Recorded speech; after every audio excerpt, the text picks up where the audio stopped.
महादेव जी गांजा भांग खाए के एकदम मस्त है। माई गिरजा जी कही नाथ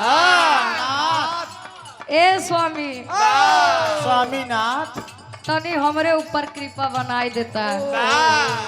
कहन का भांग कहन जब से आवटी बस तब से भांग ही पीसत है। लई लोढ़ा लई सिलवर कहन तब का दिक्कत बा कहन तो हमार दिक्कत यही नहीं दिखाते है। माई गिरजा जी गुस्साई गई भगवान भोलेनाथ मन आमन करत है कैसे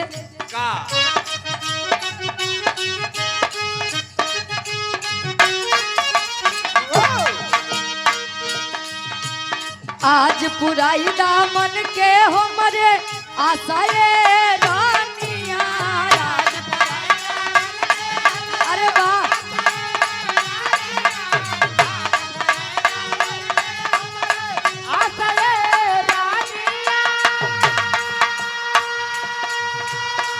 ए गौरा तनी यार देखा काहे बड़ी रिसियानी है। हां ए गौरा यारी तो जोन बाबू भैया लोग खड़ा है आप लोग बैठ जाओ उनका से दिक्कत हो जाती है। हाँ बैठ जा कहा तो है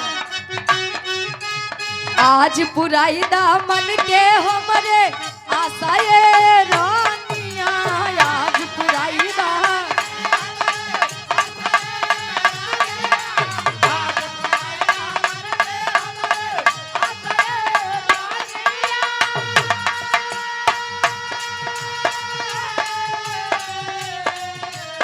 आज पुराई दामन के हमरे आशाए रानिया देख के मनवा करे बड़ा तमाशाए रानिया देख के मनवा वाह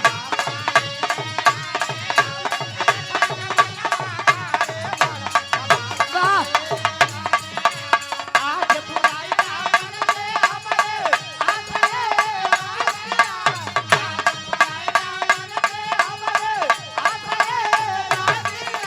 देख के मनवा करे बड़ा तमाशा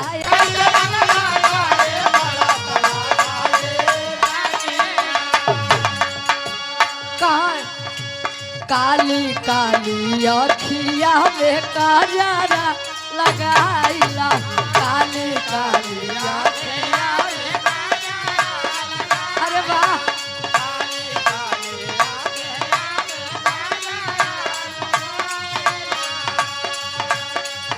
मानव के मोहे जवन रूपवा बनाइला ओ रूपवा बनाइला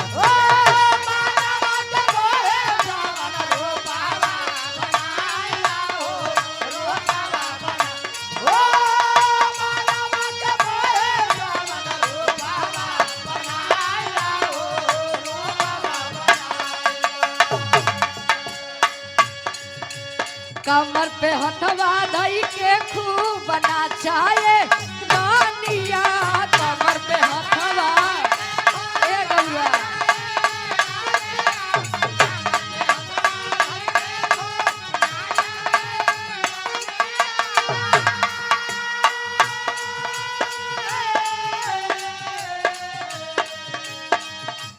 कमर पे हथवा धई के खूब नाचाए रानिया देख के मनवा करे बड़ा तमाशा है रानी